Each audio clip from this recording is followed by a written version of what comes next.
மாண்புமிகு தமிழ்நாடு முதலமைச்சர் அவர்கள் 2 மாதங்களுக்கு 500 யூனிட் வரை பயன்படுத்தும் வீட்டு மின் நுகர்வோர்களுக்கு 2 மாதங்களுக்கு 200 யூனிட்கள் கட்டணமில்லா மின்சாரம் வழங்கும் ஆணையிட்டுள்ளார்.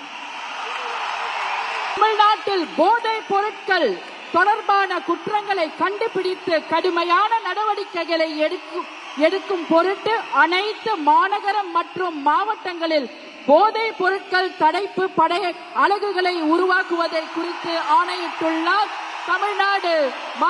தமிழ்நாடு முதலமைச்சர் அவர்கள்.